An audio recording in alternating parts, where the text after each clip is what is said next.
하나님의 말씀 신약성경 로마서 8장 26절입니다.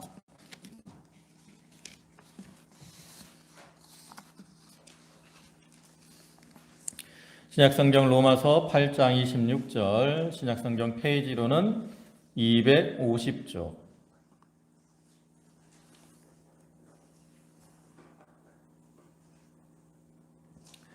네, 8장 26절부터 30절까지 말씀입니다. 봉독하겠습니다. 이와 같이 성령도 우리 연약함을 도우시나니 우리가 마땅히 빌 바를 알지 못하나 오직 성령이 말할 수 없는 탄식으로 우리를 위하여 친히 간구하시느니라. 마음을 감찰하시는 이가 성령의 생각을 아시나니 이는 성령이 하나님의 뜻대로 성도를 위하여 간구하심이니라. 우리가 알거니와 하나님을 사랑하는 자 곧 그 뜻대로 부르심을 입은 자들에게는 모든 것이 합력하여 선을 이루느니라. 하나님이 미리 하신 자들로 또한 그 아들의 형상을 본받게 하기 위하여 미리 정하셨으니 이는 그로 많은 형제 중에서 맏아들이 되게 하려 하심이니라. 또 미리 정하신 그들을 또한 부르시고 부르신 그들을 또한 의롭다 하시고 의롭다 하신 그들을 또한 영화롭게 하셨느니라. 아멘. 예, 할렐루야. 예, 지난 한 주간도 주님의 은혜 가운데 편하셨습니까? 오늘도 이 예배를 통해서 하나님이 주시는 은혜와 은총이 모든 성도들과 가정에 함께 하시기를 주님의 이름으로 축원합니다.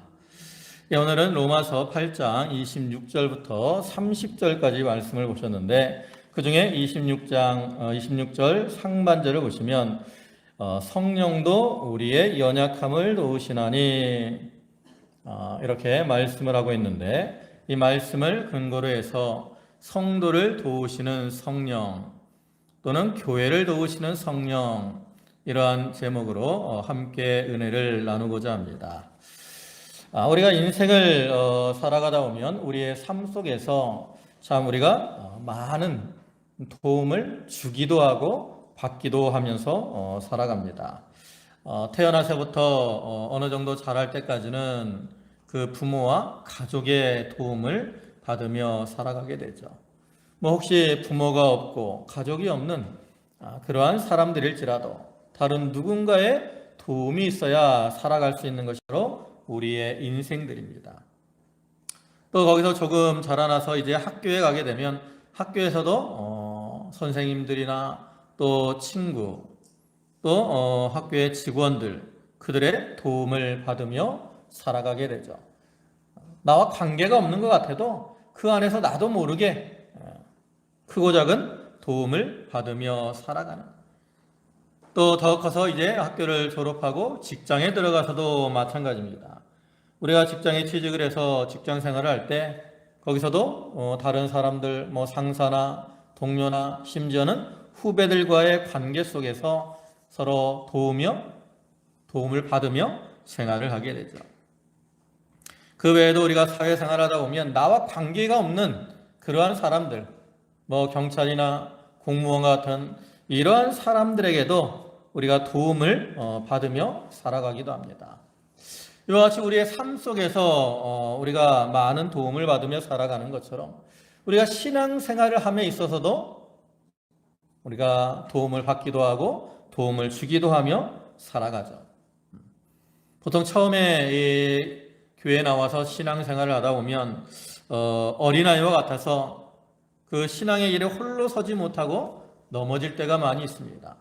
그때는 신앙이 지극히 여리기 때문에 아주 지극히 작은 그러한 시험만 닥쳐오더라도 거기에서 넘어지거나 쓰러지게 되는 경우가 많은데, 그때 이렇게 서로 도와줌으로 그러한 어려움을 이겨나갈 수 있게 되는 것이고요.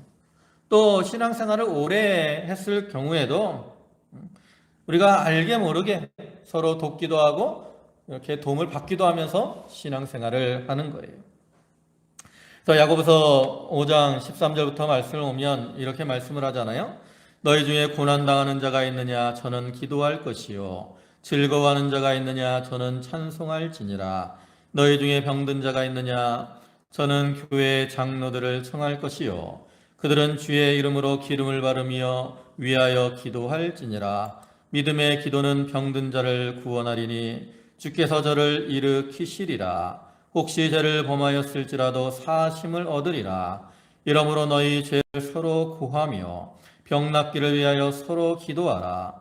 의인의 간구는 역사하는 힘이 많으니라. 이거는 우리가 교회 안에서 서로를 위해 기도함으로 도와주고 그를 통해서 우리가 어려움을 이기고 신앙생활을 잘 해나갈 수 있다라는 것을 가르쳐 주는 거죠. 그런데 이와 같이 우리가 교회 안에서나 또 세상에서 이렇게 서로 도우며 살아가게 되는데 그러한 사람들의 도움은 완전하지가 못하다는 거죠.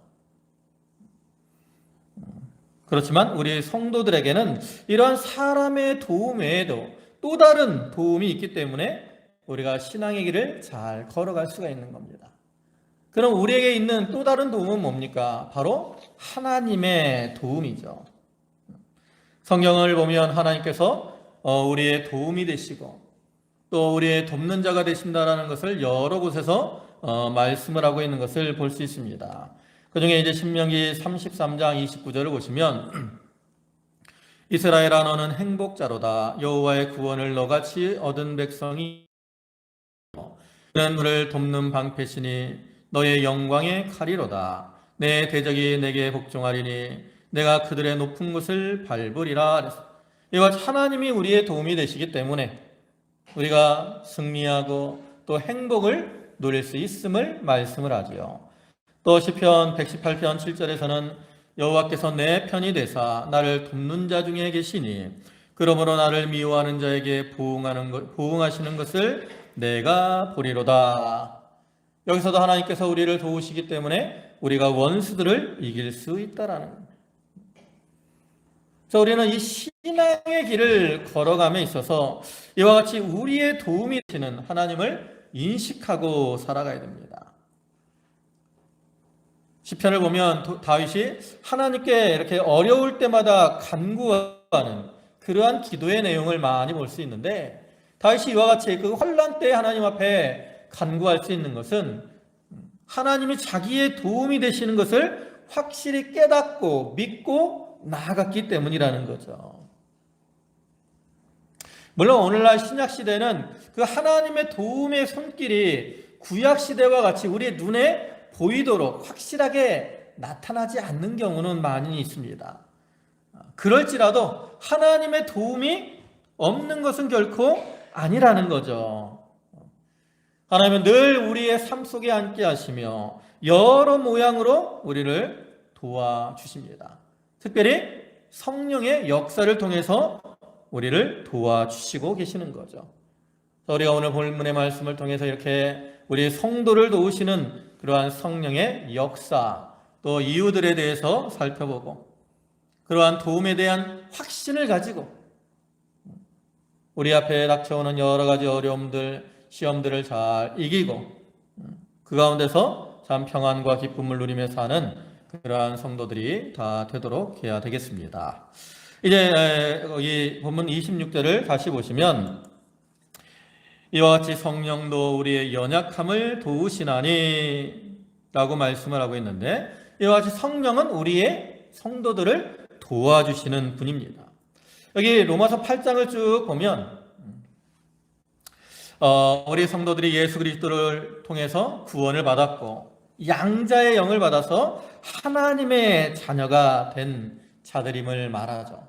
그리고 이렇게 구원을 받아서 하나님의 자녀가 되었기 때문에 우리는 그의 합당한 모습으로 살아가야 되겠다라는 소망을 품고 살아가는 거예요. 그런데 바로 앞에 있는 23절부터 보면 이뿐 아니라 또한 우리 곧 성령의 처음 익은 열매를 받은 우리까지도 속으로 탄식하여 양자될 것 곧 우리 몸의 구속을 기다리느니라. 우리가 소망으로 구원을 얻었음에 보이는 소망이 소망이 아니니 보는 것을 누가 바라리요. 만일 우리가 보지 못하는 것을 바라면 참음으로 기다릴지니라. 근데 우리가 이렇게 하나님의 자녀답게 사는 그러한 소망을 가지고 사는데 그 소망을 이루어 나가는 것이 어때요? 힘들어요. 그래서 우리는 탄식하며 어떻게 돼요? 그것이 이루어지기를 탄식하며 참으며 기다릴 수밖에 없다라는 거죠. 우리가 하나님의 자녀로 택함 받은 자들이고, 그러므로 우리는 그에 합당한 모습으로 살아가야 되는데, 우리의 실제 삶을 보면 하나님의 자녀답지 못한 그러한 모습으로 살아가다가 넘어지며 쓰러질 때가 많이 있다라는 거죠. 그래서 그러한 우리의 형편을 아시기 때문에 하나님께서 성령의 역사를 통해서 우리를 도와주시는 겁니다. 그러면 이러한 성령의 역사는 어떠한 면을 통해서 우리에게 적용이 되는 것일까? 다시 말해서 성령은 우리의 어떠한 면을 도와주시고 계시는 것일까? 오늘 본문에서 세 가지로 살펴볼 수 있습니다. 첫째로는 성도는 무엇을 도와주시느냐? 바로 우리의 연약함을 도와주시는 겁니다. 아까 26절 상반절을 다시 보시면 우리 연약함을 도우신다 그랬어요. 사실 우리 육신을 입고 사는 우리 모든 인류들은 다 어떠한 존재입니까? 연약한 자들이에요. 그래서 바울은 로마서 6장 19절에서 너희 육신이 연약함으로 이렇게 말을 합니다. 그럼 왜 우리가 이렇게 연약한 자가 되었을까? 연약한 이유는 뭘까? 우리가 연약한 이유는 첫째로는 우리는 어린아이들과 같은 자들이기 때문에 그렇습니다. 사실 이 연약함이라는 것은 좀 상대적인 개념을 가지고 있어요. 우리가 생각할 때 어린아이들은 다 연약하다라고 우리가 생각을 하잖아요. 그죠? 어린아이들 보면 얼마나 연약해 보입니까? 근데 어린아이들도 그 세계에서 보면 강한 사람이 있고 또 연약한 사람이 있어요. 그래서 이제 뭐 자녀들을 키우다 보면 뭐 오빠가 있고 동생이 있어요. 둘이 이렇게 얘기하는 거 들어보면 그런 얘기 한다고. 오빠가 동생 보고 동생아 걱정하지 마. 내가 오빠가 도와줄게. 걱정하지 마. 자기도 연약한데 동생을 도와준다고 걱정하지 말라는. 또 어린이집 같은 데 가보세요. 그럼 한 살이라도 뭐 형이나 누나면 그 어린 동생들 보고 뭐라 그래요? 내가 도와줄게. 내가 지켜줄게. 이런 말들을 하는 걸 볼 수 있다고. 어른들 입장에서 보면 참 우습잖아요. 다 똑같이 연약한 자들인데, 연약한 어린이들인데. 근데 아이들 입장에서는 그렇지 않다는 거죠. 한 살이라도 나이가 많으면 자기가 강한 것처럼 느껴지는. 반면에 한 살이라도 적으면 약한 것처럼 여겨지는 거죠. 그런데 하나님의 입장에서 생각을 해보세요. 하나님의 입장, 전지전능하신 하나님 앞에서 우리 인생들은 어떠한 존재겠냐는 거죠. 하나님 오실 때는 우리 모든 인류는 다 어린아이와 같이 지극히 연약하고 부족한 존재들이라는 거예요.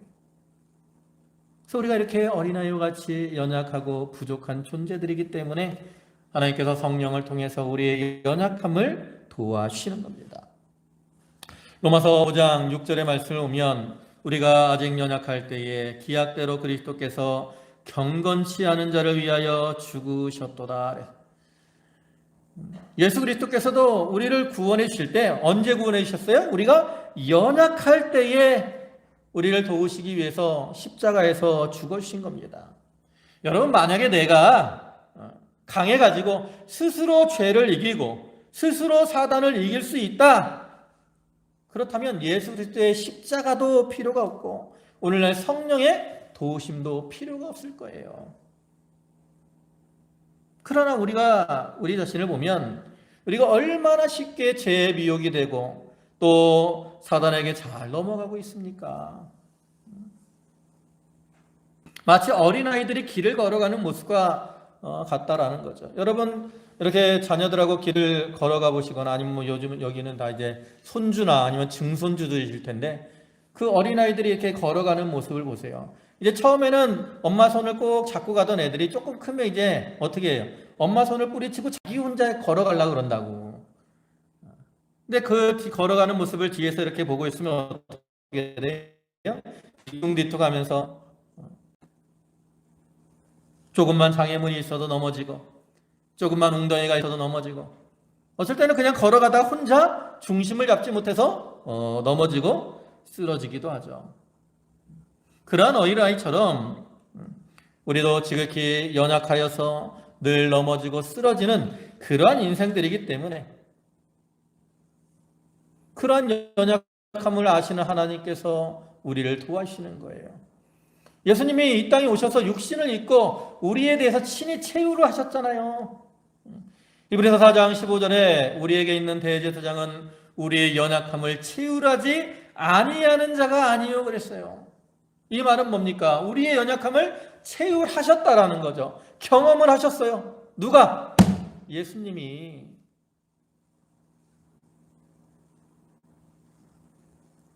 그래서 이와 같이 예수님이 우리의 연약함을 다 채울하셨기 때문에 우리가 얼마나 쉽게 넘어지고 쓰러지는가를 분명히 알고 계시다라는 거죠. 그래서 예수님도 지금 하늘에서 우리를 위해서 간구하시며 도와주고 계시고, 또한 성령의 역사를 통해서 우리를 도와주고 계시는 겁니다. 그런데 또 우리가 연약한 이유는 뭐냐면 우리는 육신의 부패성 가지고 살고 있기 때문에 그렇습니다. 우리 여기 이제 우린 교회가 이제 시골교회라서 연세들이 많아요. 요즘은 연세들이 많이 못 나오고 있는 상편이긴 하지만, 근데 우리 이제 나이가 드시면 어떻습니까? 나이가 드시면 몸이 점점 약해지죠. 젊을 때는 피부가 탱탱했다고, 그죠? 우리 다 권사님들, 집사님들 보면 젊을 때는 피부가 탱탱했어요. 나이가 되면 어떻게 돼요? 피부가 탄력이 없어져요. 탄력이 없어요. 또 약해집니다. 그래서 조금만 이렇게 부딪혀도 쉽게 상처가 나죠. 왜 그래요? 그것은 이 피부에 있는 세포들이 점점 죽어져 가고 있기 때문이에요. 그리고 이렇게 죽어간다는 것은 다른 말로는 썩어져 간다라는 그러한 뜻이기도 합니다. 여러분, 우리가 세상 물건을 보세요. 나무가 이렇게 살아있는 나무는 어떻게 해요? 보통 단단하다. 근데 이제 나무가 죽어서 썩어지면 어떻게 되죠? 약해져서 쉽게 부러지죠. 새도 마찬가지예요. 새가 우리가 이제 강철, 아주 강한 그러한 물건인데, 이 새가 잘 보존이 될 때는 아주 강하고 단단합니다. 그러나 그 새도 이제 녹이 슬기 시작하면 점점 어떻게 돼요? 강도가 약해지기 시작해요. 그러니까 부식이 많이 된 새는 심지어는 손으로 이렇게 끊을 수도 있을 정도로 약해진다라는 거죠. 이와 같이 썩어지는 물건이 약해지는 것처럼 우리의 심령도 우리 안에 있는 그 부패성으로 인해서 썩어져 있다라는 거죠. 우리가 신학적으로 표현을 할 때 죄로 인해서 전적으로 타락을 했고, 그 다음에 전적으로 부패했으며 전적으로 무능하다라고 말을 합니다. 이와 같이 전적으로 타락한 자들은 어떻게 됩니까? 전적으로 부패하는 거예요. 다시 말해서 썩어지는 거예요.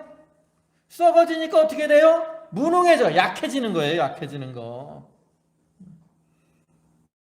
우리는 이렇게 전적으로 부패하고 무능해져서 약해졌기 때문에 우리가 사단의 계계와 술수를 이길 수가 없다라는 거죠. 어떻게 해요? 성령께서 그러한 우리를 도와주시는 거죠. 그 다음에 성령은 두 번째로 어떠한 면에서 우리를 도와주시느냐? 우리의 기도와 간구를 도와주십니다. 본문 26절 하반절부터 27절을 보면 우리가 마땅히 빌 바를 알지 못하나 오직 성령이 말할 수 없는 탄식으로 우리를 위하여 친히 간구하시느니라. 마음을 감찰하시는 이가 성령의 생각을 하시나니 이는 성령이 하나님의 뜻대로 성도를 위하여 간구하심이니라. 이와 같이 성령은 우리의 기도와 간구를 도와주십니다. 앞에서 말씀드린 것처럼 우리는 어린아이와 같고 또 전적으로 부패한 자들이기 때문에 연약하다는 거죠. 그래서 우리가 이렇게 연약하기 때문에 어떻게 돼요? 우리가 그 연약함을 이기기 위해서 힘을 쓰게 됩니다. 또 육신적으로 우리가 연약할 때는 그걸 이기기 위해 운동을 하죠. 병원에 가면 그 의사들이 환자들에게 제일 많이 하는 말 중에 하나가 바로 운동하세요라는 말. 당뇨가 걸려 있어도 운동하세요 그래요. 뭐 관절이 좋지 않아도 또 뭐 저같이 좀 살이 쪄도 뭐라 그래요? 제 몸에 맞는 운동을 하라고 이렇게 권을 합니다. 왜 이렇게 운동하라고 권면을 합니까? 운동을 해야 이 몸에 균형도 잡히고 또 운동을 해야 이 근육에 힘이 생겨서 뼈가 우리가 나이가 들면 몸은 다 약해지게 돼 있어요. 특히 우리 몸에 있는 관절들 이건 다 소모품이에요. 소모품. 세상의 소모품은 다 쓰면 어떻게 해요? 바꾸면 돼. 그죠? 이 종이 쓰다가 뭐 앞에 이렇게 앞에 인쇄되고 뒤에 인쇄 안 되는 뒷면 또 이면지 쓰고 나면 어떻게 돼요? 이거 치우고 다른 종이 쓰면 된다고. 그런데 우리의 몸은 이 소모품들이 많은데 그걸 일일이 다 바꿀 수가 없어요. 그럼 어떻게 됩니까? 그걸 도와주는 대체제들이 있어야 돼요. 그래서 우리가 이 무릎이나 이런 데 관절이 약해지면 그 관절을 뭐가 도와줘야 돼? 옆에 있는 근육들이 도와줘야 돼. 그래서 운동을 하면 근육들이 강해져서 그 약해진 관절을 붙들어 주는 거예요. 그래가지고 똑같이 이렇게 달아 있어도 덜 고통을 당하고 덜 힘들게 생활할 수 있는 거죠. 그래서 운동을 하라는 거예요. 그와 같이 우리가 영적으로도 어린아이와 같은 상태에 있기 때문에 강해져야 되는데 우리가 영적으로 강해지는 것은 이 세상에서 운동하는 것처럼 어떤 우리의 노력과 힘으로 되어지는 게 아니라는 거죠. 다른 방법으로 우리의 영이 강해질 수 있어요. 그 방법은 뭐냐? 바로 기도라는 거죠. 기도. 시편 138편 3절을 보면 내가 간구하는 날에 주께서 응답하시고 내 영혼을 장려하여 강하게 하셨나이다 그랬어요. 언제? 간구하는 날에. 뭐하는 날에 강하게 하셨어요? 기도하는 날에 하나님이 우리의 영혼을 강하게 해주신다라는 거죠. 그러면 이렇게 우리가 기도하면 하나님이 우리를 강하게 해주시는데 내가 기도하면 되지 않느냐? 그러면 하나님이 강하게 해주실 것이고 뭐 성령의 도우심 필요 없는 거 아니냐? 이렇게 생각을 할 수도 있죠. 그러나 분명히 성령은 우리의 기도를 도와주시는 거예요. 그럼 왜 성령이 우리의 기도를 도와주시느냐? 그건 첫째로는 우리가 기도를 하긴 하는데 마땅히 빌 바를 제대로 알지 못하기 때문에 그렇습니다. 거기 보면 아까 26절 보면 마땅히 빌 바를 알지 못한다 그러잖아요. 우리는 다 하나님의 형상대로 창조되었고 또 하나님과 교통하는 자들이기 때문에 하나님의 뜻을 처음엔 잘 알았어요. 그러나 이제 아담의 범죄로 인해서 했기 때문에 우리가 하나님의 뜻을 아는 지혜를 잊어버렸다라는 거죠. 그래서 우리는 하나님께 이 마땅히 빌어야 될 것을 그러한 능력을 상실하고 말았습니다. 우리는 이렇게 기도한다라고 앉아있긴 하지만 하나님 앞에 마땅히 빌어야 될 것을 간구하지 못하고 헛된 것을 구할 때가 많이 있어요. 예수님께서도 마태복음 6장을 보면 우리에게 기도에 대해서 알려주시잖아요. 또 마태복음 6장 9절부터 13절을 보면 예수님이 주기도에 대해서 알려주시는데 그 중에 9절을 보면 이렇게 말씀을 합니다. 그러므로 너희는 이렇게 기도하라. 그러므로 너희는 이렇게 기도하라. 여기 그러므로는 뭐예요? 그 앞에 많은 사람들이 기도를 한다라고 하는데 마땅히 빌 바를 알지 못하고 잘못된 기도를 하고 있다라는 거죠. 그래서 그 앞에 말씀을 보면 그 외식하는 자들의 기도의 모습, 또 이방인들의 기도하는 모습을 예를 들어 설명하는데 그것은 외식하는 자들만 그렇게 기도하고 이방인들만 그렇게 기도하는 게 아니라 너희도 그들과 같이 이렇게 마땅히 빌 바를 알지 못하고 잘못된 모습으로 기도를 하고 있다라는 거예요. 그렇기 때문에 예수님은 너희는 그렇게 기도하지 말고 이제는 이렇게 기도하라 라고 알려주시는 거죠. 그와 같이 오늘날에도 우리가 참 하나님 앞에 기도한다라고 앉아있지만 하나님의 어떠한 뜻보다는 내 욕심을 따라 기도하는 경우가 참 생각보다 우리가 많은 것을 볼 수 있고요. 또 우리가 입술로만 하나님 앞에 부르짖을 때가 많이 있습니다.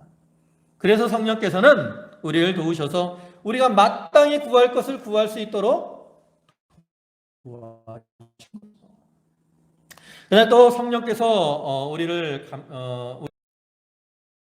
우리의 마음을 감찰하셔서 아시기 때문에 하나님의 뜻대로 간구하도록 하시기 위함입니다.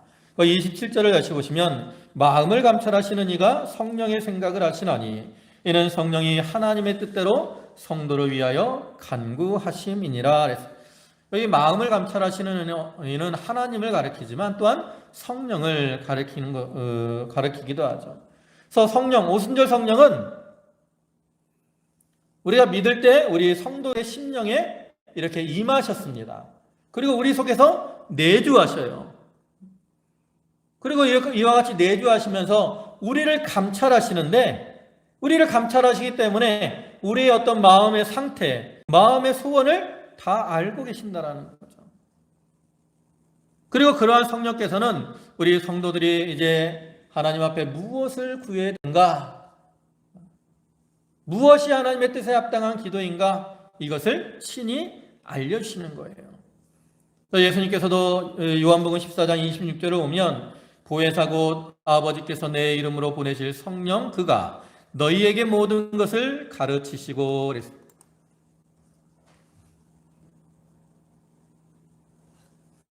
보혜사 성령께서 우리가 무엇을 구하고 무엇을 행해야 될지를 다 가르쳐 주시는 거예요. 우리가 신학적으로 볼 때 그 삼위일체 하나님에 대해서 우리가 말씀을 하잖아요. 그러면 삼위일체 사역은 어떨까? 물론 삼위 하나님이 다 모든 것을 하시지만 그 신학적으로 분류를 하면 성부 하나님은 주로 계획을 하십니다. 성자 하나님은 성취하고 완성하는 일을 하셔요. 그리고 성령께서는 적용하는 일을 하시죠. 또 천지 창조에 있어서도 보면 성부 하나님께서는 창조주로서 창조를 계획하십니다. 근데 성자 하나님께서는 창조자로서 창사역을 행하셔요. 그리고 성령 하나님께서는 그것을 적용하셔서 아름답게 단장하시고 생명을 주시는 일을 하신 겁니다. 시편 33편 6절을 보시면 여호와 말씀으로 하늘이 지음이 되었으며 그 만상이 그 입기운으로 이루었도다. 여기 여호와의 말씀, 이건 누구예요? 예수 그리스도를 가리키는 거예요. 말씀이 생명이 되어. 그리고 여기 그 입기운, 이건 성령을 가리키는 거예요. 또 시편 104편 29절과 30절 저희 호흡을 취하신 즉 저희가 죽어 본 흙으로 돌아가나이다. 주의 영을 보내어 저희를 창조하사 지면을 새롭게 하시나이다. 여기 주의 영, 성령을 보내서 새롭게 하시는, 새 생명을 주시는 그러한 일을 하시는 거죠. 구원에서도 마찬가지예요. 우리 성도를 구원하실 때 성부 하나님께서는 구원을 계획하셨습니다. 성자 예수님께서는 이 땅에 오셔서 십자가에서 죽으시고 부활하심으로 우리에 대한 구원을 완성하셨습니다. 그리고 성령께서는 어떻게 하셔요? 우리에게 믿음을 주셔서 그것을 적용하는 활동을 하시는 거죠. 우리가 지난주에 에베소 말씀을 보셨는데 그 중에 1장을 보면 그 성부의 그 예정, 성자의 구원 성취, 성령의 적용, 이것을 분명하게 우리에게 보여주고 있습니다. 그와 같이 기도에 있어서도 마찬가지라는 거죠. 우리의 기도가 성취되도록, 이루어지도록 성령께서 우리의 마음을 감동하셔서 하나님의 뜻에 일치되는 그러한 기도를 하도록 도와주시는 거예요. 왜냐하면 하나님의 뜻대로 하는 기도만이 응답을 받기 때문에 그렇습니다. 그래서 요한일서 5장 14절 보면 그를 향하여 우리의 가진 바 담대한 것이 이것이니 그의 뜻대로 무엇을 구하면 들으심이라 그랬어요. 뜻대로 구할 때 하나님이 들으시고 우리에게 응답해 주시는 거예요. 그다음에 세 번째로 성령은 우리의 무엇을 도우시느냐? 바로 선을 이루는 것을 도와주십니다. 본문 28절 보시면 우리가 알거니와 하나님을 사랑하는 자 곧 그 뜻대로 부르심을 입은 자들에게는 모든 것이 합력하여 선을 이루느니라. 여러분, 하나님은 선하신 하나님이기 때문에 모든 면이 선합니다. 그래서 하나님은 행하시는 그 일들도 다 선하시고요. 또 우리 인생들에게도 하나님은 모든 것을 행하시되 그것이 선하게 이루어지기를 원하고 계셔요. 근데 우리는 보통 살아가다 보면 좋은 일을 만나면 하나님이 나에게 은혜를 주시고 선하게 행하신 것처럼 알고 기뻐하며 감사하지만 우리가 환난을 당하고 시험을 만나면 감사보다는 원망과 불평을 할 때가 많이 있다라는 거예요. 근데 문제는 뭡니까? 그렇게 원망과 불평을 하면 그를 통해서는 선이 이루어질 수가 없다라는 거죠. 그래서 성령께서는 우리를 도우셔서 우리의 심령을 감동하셔서 원망과 불평이 아니라 감사를 함으로 하나님의 뜻이 이루어지도록 도와주시는 겁니다. 우리가 창세기를 보면 요셉이라는 사람이 나오죠. 하나님께서는 요셉이 어릴 때 그에게 꿈을 주셨어요. 두 가지 꿈을 꾸게 하죠. 하나는 그 요셉이 형들과 이렇게 볕단을 자르는데 요셉의 볕단이 일어서니까 형의 볕단들이 요셉의 볕단을 둘러싸고 절하는 모습을 꿈꾸게 하셨어요. 그 다음에 또 한 가지 꿈은 별들이 큰 별이 있는데 요셉의 별이 있는데 해와 달 그리고 그 11별이 그 요셉의 별에게 절하는 것을 꿈으로 꾸게 하죠. 이거는 이제 하나님께서 요셉을 장차 높여주실 것을 알려주시는 건데, 근데 문제는 뭡니까? 그 일로 인해서 어떻게 돼요? 요셉이 형들에게 미움을 받게 되죠. 그 미움만 받는 게 아니라 형들에 의해서 미디안 상고들에게 팔려서 이제 애굽에 가서 종살이를 하게 됩니다. 또 애굽에 종살이 할 때도 참 충성되게 일을 했지만 그 보디발의 아내에게 무고를 받아서 옥에 갇히죠. 또 옥살이 중에도 참 요셉이 술관원의 꿈을 잘 해석해주고 자기는 자기를 위해서 탄원해주기를 부탁하지만 술관원을 잃어버리고 말았다고. 그러한 기간이 몇 년이에요? 10여 년이 된다고. 여러분 그 긴 기간 동안 참 이렇게 고난을 당하고 괴로움을 당한 여러분의 마음은 어떻겠습니까? 보통은 원망과 불평이 나오기가 쉬울 거라는 거죠. 그런데 요셉의 그러한 상황에서 성경에 나타나 있지는 않지만 하나님께서 성령을 통해서 요셉의 마음을 감동해 주셨기 때문에 요셉은 이러한 과정들을 통해서 하나님이 자기에게 주신 그 꿈, 그 비전, 그것을 이루어질 것이라는 확신을 가지고 나갔다라는 거죠. 그래서 요셉은 그러한 상황에서도 온유하고 겸손한 모습으로 행했고, 또 마침내 하나님께서 그를 이제 높이셔서 바로의 꿈을 해석하게 하시고, 또 바로의 그 마음을 감동하셔서 애굽의 총리로 삼으시고, 그 7년 흉년의 기간에 그 애굽의 백성들과 자기의 가족들을 구원하는 그러한 일을 이루어 나가셨더라. 그러한 선한 일을 바로 성령께서 우리의 마음을 감동하셔서 도와주고 계시는 겁니다. 그럼 이와 같이 성령께서는 우리의 연약함을 도우시고 우리의 기도를 도우시고 또 선한 일을 행하도록 도와주시는데, 그럼 성령께서 우리를 도와주시는 이유는 뭘까? 왜 도와주실 것 같아요? 물론 이 여러 가지 이유들이 있겠지만 이제 오늘 본문을 통해서 살펴보면 몇 가지로 우리가 생각을 해볼 수 있습니다. 이제 본문 29절과 30절을 보시면 하나님이 미리 하신 자들로 또한 그 아들의 형상을 본받게 하기 위하여 미리 정하셨으니 이는 그로 많은 형제 중에서 맏아들이 되게 하려 하심이니라. 또 미리 정하신 그들을 또한 부르시고 부르신 그들을 또한 의롭다 하시고 의롭다 하신 그들을 또한 영화롭게 하셨느니라. 그랬어요. 이 구절은 원래 우리 성도들의 구원의 단계를 보여주는 거예요. 하나님의 예정, 선택, 부르심, 그 다음에 칭의, 그 다음에 성화, 이걸 이렇게 이제 말씀을 하는 건데, 이것은 또한 앞의 말씀과 연관을 해보면 성령께서 우리를 도와주시는 그러한 이유를 보여주고 있는 것이기도 합니다. 여기 나타난 이유를 보면 첫째로 뭐냐? 성도를 사랑하시기 때문에 그래요. 29절 상반절을 보시면 하나님이 미리 아신 자들로 또한 그 아들의 형상을 본받게 하기 위하여 그랬어요. 여기 미리 아셨다라고 말씀을 하고 있는데, 여기서 아셨다라는 말은 히브리어로는 야다라는 말을 사용하는데, 이건 단순히 지식적으로 안다라는 그러한 개념이 아니라 전인격적으로 어떤 깊은 애정을 가지고 있는 것을 의미하는 거예요. 그래서 여기 미리 아셨다라는 말은 다른 말로는 미리 사랑하셨다라는 그러한 말로 해석이 될 수 있는 거죠. 그래서 시편 143편 3절에서도 보면 여호와여 사람이 무엇이간데 주께서 저를 알아주시며 그랬어요.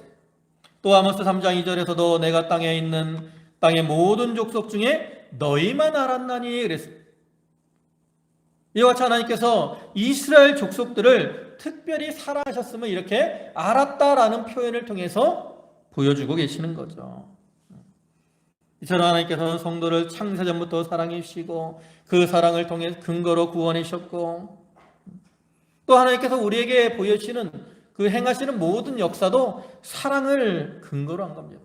선택이나 구원, 심지어는 우리에 대한 책망과 징계도 사랑을 근거로 하는 거라는 거죠.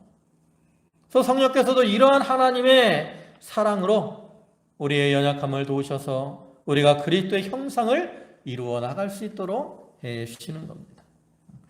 두 번째로 우리를 도우시는 이유는 우리 성도들이 하나님의 자녀답게 살도록 하시기 위함입니다. 그 29절 중간절을 보면 그 아들의 형상을 본받게 하기 위하여 미리 정하셨으니, 그 아들의 형상, 이거는 바로 예수 그리스도를 가리키는데, 우리 성도들을 구원하신 이유가 뭐예요? 그리스도의 형상을 닮아 나가도록 하시기 위함이라는 거죠. 하나님 우리를 구원하셔서 우리가 예수 그리스도를 닮아 나가기를 원해요. 다른 말로는 표대 되시는 예수 그리스도에게까지 다름질을 하는 그러한 삶을 살기를 원하십니다. 빌립보 3장 13절과 14절 오면 형제들아 나는 아직 내가 잡은 줄로 여기지 아니하고 오직 한 일 곧 뒤에 있는 것은 잊어버리고 앞에 있는 것을 잡으려고 표대를 향하여 그리스도 예수 안에서 하나님이 위에서 부르신 부르심의 상을 위하여 쫓아가느라. 여기 표대가 누구예요? 바로 예수 그리스도라고. 그래서 바울은 자기가 표대 대신 그리스도를 향해서 다름박질했음을 고백하잖아요. 그와 같이 우리도 이 그리스도, 표대 되시는 그리스도를 향해서 다름박질을 잘 해야 되는데, 어때요? 우리가 앞에서 말한 대로 우리는 연약하고 부족하다는 거죠. 그래서 어떻게 넘어지고 실족할 때가 많아요. 그래서 하나님의 자녀답게 살아가지 못할 때가 많이 있다는 거죠. 그래서 성령께서 우리를 도우셔서 우리가 하나님의 자녀답게 살아가도록, 그리스도의 형상을 닮아가도록 도와주시는 겁니다. 그 다음에 세 번째로는 성령이 우리를 도우시는 이유는 우리 성도들의 구원을 이루어 나가시기 위함입니다. 본문 30절을 보시면 또 미리 정하신 그들을 또한 부르시고 부르신 그들을 또한 의롭다 하시고 의롭다 하신 그들을 또한 영화롭게 하셨느니라.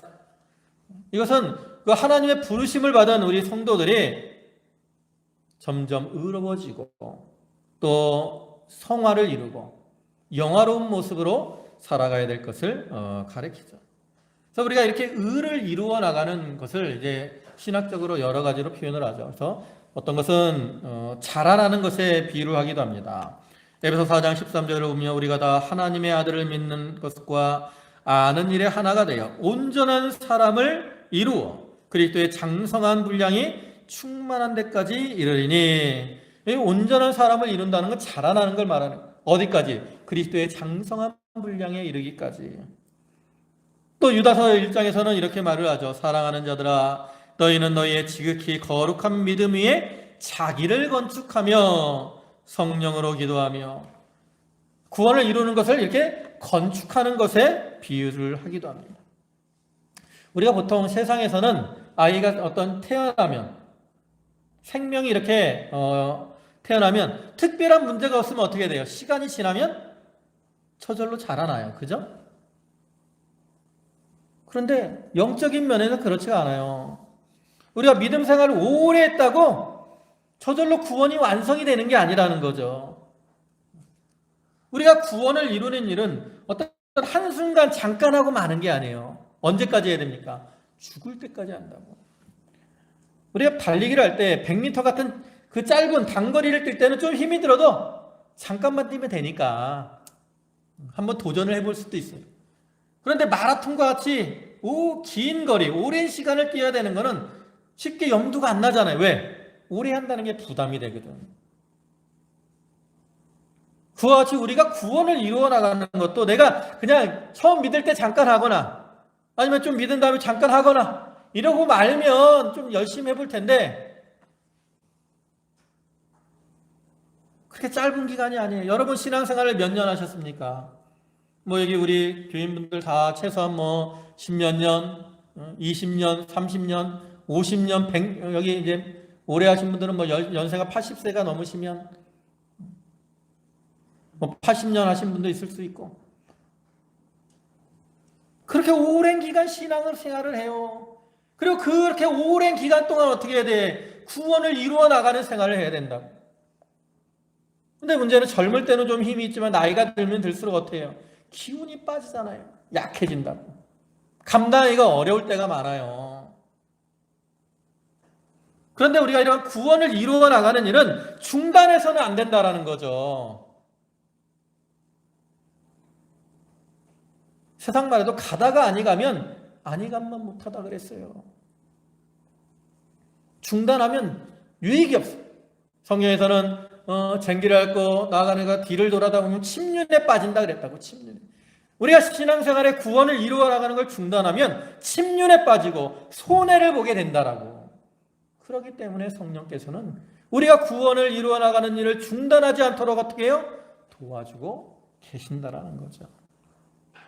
이제 말씀을 마무리하겠습니다. 우리가 살아가는 이 세상은 참 많은 환난과 어려움이 있는 것이고 그 가운데 사는 우리는 연약하고 부족하기 때문에 넘어지고 쓰러지는 경우가 참 많습니다. 하나님께서는 그러한 우리들을 내버려 두지 아니하시고 이와 같이 성령을 통해서 우리를 도와주고 계십니다. 여러분, 사랑하는 성도 여러분, 이러한 성령의 도우심을 기억하시기 바랍니다. 그리고 성령의 도우심에 소망을 두고 살아가시기 바랍니다. 그러면 성령께서 여러분의 심령에 역사하시고 여러분을 붙들고 도우셔서 여러분으로 모든 어려움을 이기게 해 주실 겁니다. 비록 우리의 현재의 상황이 힘들고 어려울지라도 이러한 성령의 도우심을 통해서 늘 승리하시고 기쁨 가운데 평안과 위로를 누리며 사는 성도들이 되시기를 주님의 이름으로 축원합니다. 아멘. 기도하시겠습니다. 만복의 근원이 되시고 우리의 힘과 도움이 되시는 주님, 우리의 방패와 상급이 되시는 주님 감사합니다. 환난 날에 우리를 도우시고 약한 자들을 강하게 하시는 주님, 지금도 성령의 역사를 통해서 우리를 도와주시오니 주여 저희가 그러한 도우심에 소망을 두고 살게 하여 주시옵소서. 우리의 연약함과 기도를 도우시고 선한 일을 이루어 나가도록 도우시는 주님, 주님이 우리와 함께 하심을 믿고 우리가 많은 환난과 풍파 가운데 담대하게 믿음의 길을 걸어갈 수 있는 저희들 되게 하여 주시옵소서. 아버지 하나님, 오늘도 귀한 주일을 허락하시고 저희를 불러주심에 감사를 드립니다. 저희 성도들 그 은혜에 감사해서 주께 각기 예물들을 드렸사오니 바치는 손길과 심정에 은총을 더하시고 필요한 모든 것으로 저들에게 충만케 채워 주시옵소서. 예수님의 이름으로 감사하며 기도 올리옵나이다. 아멘.